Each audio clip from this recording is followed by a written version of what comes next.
Hello student, आप सभी का स्वागत है हमारे चैनल पर। अगर आप किसी भी स्ट्रीम से ग्रेजुएट हैं तो आपके लिए बेस्ट अपॉर्चुनिटी है कि आप हाई लेवल जॉब पा सकते हैं। और इसमें आपको कोई भी रनिंग नहीं देनी है, कोई भी फिजिकल टेस्ट नहीं देना है। इसमें सिर्फ आपको एग्ज़ाम पास करना है और आप इसमें जॉब पा सकते हैं। तो ये किस चीज़ की वैकेंसी है, कैसे अप्लाई करना है, इंपॉर्टेंट डेट क्या होने वाली है, सिलेक्शन प्रोसेस क्या है, इन सारी चीज़ों के बारे में मैं आपको बताऊँगा। तो आपसे रिक्वेस्ट है कि वीडियो को कंप्लीट देखें और अगर वीडियो अच्छा लगा तो वीडियो को लाइक कर दें। और अगर आप हमारे चैनल पर पहली बार आए तो चैनल को सब्सक्राइब कर लीजिएगा, ताकि आपको जो भी जॉब के बारे में आपको बताऊंगा उसके बारे में आपको सबसे पहले जानकारी मिल सके। तो ये जो वैकेंसी आई हुई है ये NICL में वैकेंसी आई हुई है और ये इसका ऑफिशियल नोटिफिकेशन है। इसके थ्रू मैं आपको सारी चीज़ें बताऊंगा। यहाँ पर देखिए ये NICL की वैकेंसी है और टोटल इसमें 500 पोस्ट पर वैकेंसी आई है। हर यूटी हर स्टेट में वैकेंसी आई हुई है, ये सारा यहाँ पर मेंशन किया हुआ है। असिस्टेंट की ये जॉब है NICL में। और यहाँ पर देखिए फॉर्म भरने के लिए पहले आपको रजिस्ट्रेशन करना पड़ेगा। तो रजिस्ट्रेशन करने की जो डेट है वो 18 जुलाई से स्टार्ट हो चुकी है और रजिस्ट्रेशन करने की लास्ट डेट जो है वह 7 अगस्त इसकी लास्ट डेट होने वाली है। और आप जो एप्लीकेशन फ़ीस का पे करोगे उसके लिए भी यहाँ पर लास्ट डेट 7 अगस्त रखी, यानी कि ये कह सकते हो कि इसकी फॉर्म भरने की जो लास्ट डेट है वो 7 अगस्त तक रहने वाली है, 18 जुलाई से लेकर के 7 अगस्त तक। और फिर इसमें एग्ज़ाम के बारे में भी डेट मेंशन किया हुआ है कि फेज़ 1 का जो एग्ज़ाम होगा वह 27 अगस्त को होगा और उसके बाद जो फेज़ 2 का एग्ज़ाम होगा वह 30 अक्टूबर को होगा।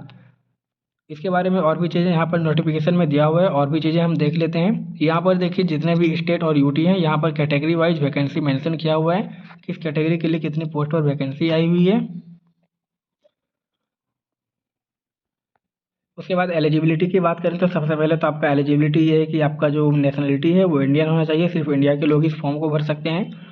उसके बाद एज लिमिट की बात की गई है, तो एज लिमिट जो है मिनिमम आपका 21 ईयर्स यानी कि 21 साल से लेकर के 30 साल के बीच अगर आपकी एज है तो आप इसके लिए अप्लाई कर सकते हैं। और आपकी जो एज है यहाँ पर 1/7/2026 तक 30 साल से अधिक नहीं होनी चाहिए, यहाँ पर ये भी बताया गया है।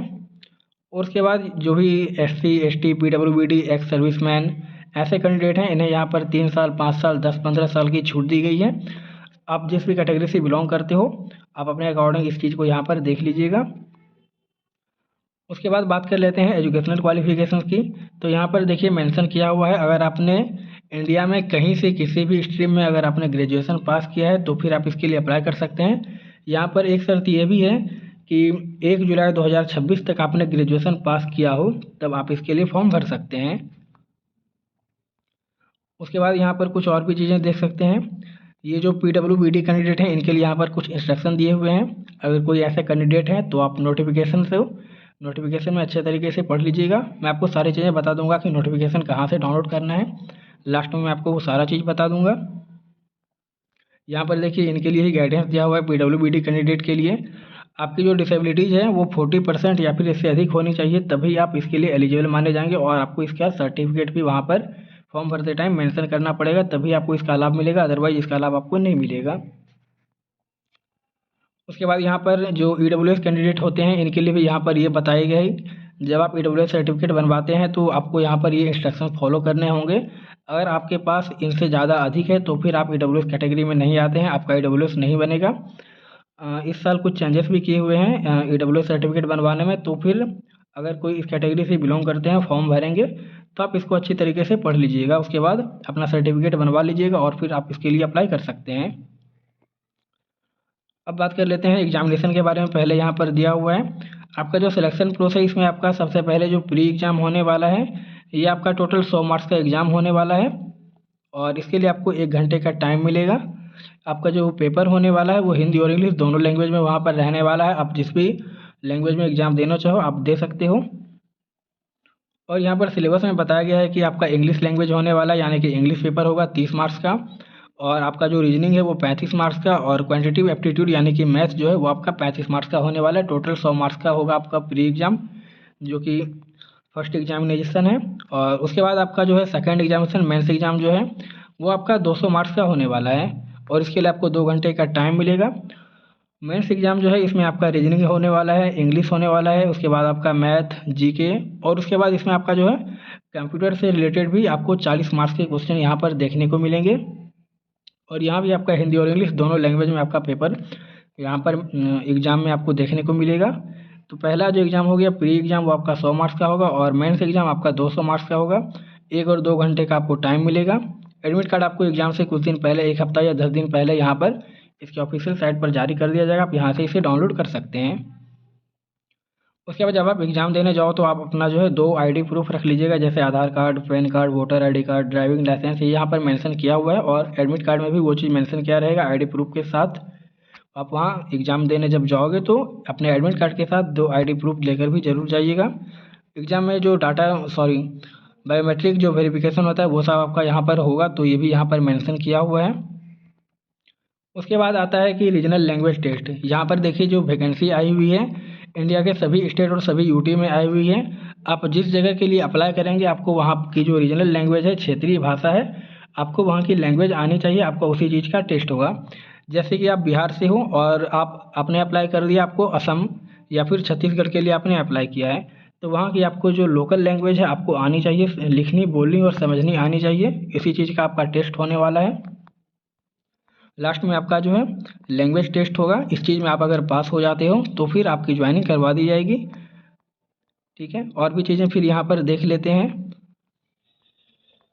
रीजनल लैंग्वेज टेस्ट के बाद यहाँ पर देखिए ये चीज़ बताया गया है कि आप अगर बिहार से अगर आप फॉर्म भरते हैं या फिर सेंटर चूज करते हैं बिहार, तो फिर आपका जो एग्ज़ाम होने वाला है, यहाँ पर सिटी भी दिया हुआ है कि बिहार में आपके कौन कौन सी सिटी में एग्ज़ाम होंगे, झारखंड में, उड़ीसा में, ऑल इंडिया का यहाँ पर दिया हुआ है। आप किसी भी स्टेट में अगर आप चूज करते हैं तो आपका एग्ज़ाम इस सिटी में होगा। ये चीज़ यहाँ पर ये मेंशन किया हुआ है। जितने भी यूटी और स्टेट हैं इनके बारे में यहाँ पर मेंशन किया हुआ है कि इस सिटी में आपका एग्ज़ाम होने वाला है। एग्ज़ाम सेंटर आपको यहाँ पर मिलने वाला है। और ये आपका हो गया प्री एग्ज़ाम का। ठीक है, सबसे और उसके बाद यहाँ पर ये मेंशन किया हुआ है अगर आप फेज सेकंड का एग्ज़ाम देते हो, सॉरी यहाँ पर देखिए ये यहाँ पर बताया हुआ, हाँ यहाँ पर ये बताया हुआ है, जहाँ पर ये स्टार मार्क किया हुआ है, ये वाला स्टार मार्क किया हुआ है, वहाँ पर आपका जो है फेज सेकंड का एग्ज़ाम होगा।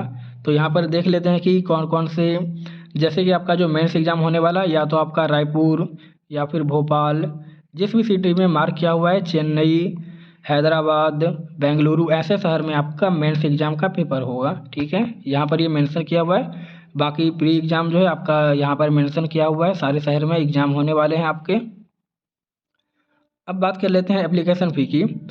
यहाँ पर कैटेगरी वाइज बताया हुआ है, एससी, एसटी और पीडब्ल्यूबीडी और जो एक्स सर्विस में उनके लिए यहाँ पर कोई भी एप्लीकेशन फ़ी नहीं लगेगा, उनके लिए बिल्कुल फ्री है। उसके बाद ऑल कैंडिडेट जैसे जनरल हो गए, ईडब्ल्यूएस हो गए, इन सभी को यहाँ पर 850 रुपये चार्ज देने होंगे एप्लीकेशन फ़ी। उसके बाद अब बात कर लेते हैं कि इस फॉर्म को कैसे भरना है। तो फॉर्म भरने के लिए आपको इसकी ऑफिशियल साइट पर जाना होगा। उसके बाद सबसे पहले आपको रजिस्ट्रेशन करना होगा और उसी टाइम आपको एप्लीकेशन फ़ी यहाँ पर देनी होगी। उसके बाद आप अपना जो है सारा डॉक्यूमेंट अपलोड करेंगे और फिर आप इस तरीके से फॉर्म भर सकते हैं। यहाँ पर हर चीज़ का साइज़ बताया गया है, जैसे कि आपको फ़ोटोग्राफ अपलोड करना है तो किस साइज़ में होना चाहिए। आपका जो सिग्नेचर है वो वाइट पेपर पे ब्लैक पेन के साथ सिग्नेचर होना चाहिए। और इसके साथ आपका जो लेफ्ट थंब का इम्प्रेशन है, अंगूठा है, वो भी आपको यहाँ पर स्कैन करके अपलोड करना होगा। ये सारा चीज़ यहाँ पर दिया हुआ है। जब आप इसको फॉर्म भरने से पहले आप नोटिफिकेशन को अच्छे तरीके से पढ़ लीजिएगा। डॉक्यूमेंट के बारे में ये बहुत ज़रूरी होता है, क्योंकि इस वजह से ही बहुत सारे स्टूडेंट का फॉर्म रिजेक्ट हो जाता है। तो इस चीज़ को आप अच्छी तरीके से पढ़ लीजिएगा। यहाँ पर देखिए टोटल 12 इंस्ट्रक्शन दिए हुए हैं। इस तरीके से आप इस फॉर्म को भर सकते हैं। और आपका जो पेमेंट होने वाला है वो केवल ऑनलाइन मोड में होगा, जैसे वहाँ पर क्यूआर का ऑप्शन मिलेगा या फिर यूपीआई के थ्रू आप पेमेंट कर सकते हैं। फ़ोटोग्राफ के बारे में यहाँ पर बताया हुआ है। ये सारा चीज़ यहाँ पर जो डॉक्यूमेंट आप अपलोड करोगे उसके बारे में सारा चीज़ बताया हुआ है कि कोई भी फाइल आपको कितने केबी के बीच में आपको अपलोड करना है। ये सारा चीज़ अच्छी तरीके से यहाँ पर बताया हुआ है। और भी देख लेते हैं, आपके लिए अगर कोई इम्पोर्टेंट चीज़ हो तो मैं इसमें आपको बता दूँगा। इस नोटिफिकेशन में यही चीज़ आपके लिए जो भी मैंने आपको बताया, आपके लिए बस इतना ही था। 850 रुपये इसमें एप्लीकेशन फ़ी लगे रहे हैं। आप अगर ग्रेजुएशन पास हैं तो आप इसको फॉर्म भर सकते हैं, मेल हो या फीमेल हो, ऑल इंडिया से, आप कहीं से भी बिलोंग करते हो, इंडिया में कहीं से भी आप इसके लिए अप्लाई कर सकते हो। आपका एग्ज़ाम सेंटर, एग्ज़ाम सिलेबस, ये सारा चीज़ मैंने आपको बता दिया। अब चलिए मैं इसके ऑफिशियल साइट पर भी जा करके बता देता हूँ कि कैसे आपको इसको अप्लाई करना है। ये देखिए इसका ऑफिशियल वेबसाइट है nationalinsurance.nic.co.in। ठीक है, यहाँ पर ये वेबसाइट है, वैसे वेबसाइट का लिंक मैंने डिस्क्रिप्शन में डाल दिया है। आप अगर वहाँ से भी क्लिक करोगे तो आप इसकी ऑफिशियल साइट पर आ जाओगे। उसके बाद आपको यहाँ पर लेफ्ट साइड में जो 3 लाइन दिख रही है, आपको इस पर क्लिक करना है। इस पर क्लिक करने के बाद जब आप रिक्वायरमेंट वाले ऑप्शन पर क्लिक करोगे तो यहाँ पर जो असिस्टेंट की वैकेंसी आई हुई है, इसके रिगार्डिंग यहाँ पर सबसे ऊपर में ही यहाँ पर ये नोटिफिकेशन है। आप इस पर क्लिक करके यहाँ से ये नोटिफिकेशन आप डाउनलोड कर सकते हो और यहीं पर लिंक दिया हुआ है click here for apply online, आपको इस पर क्लिक करना है।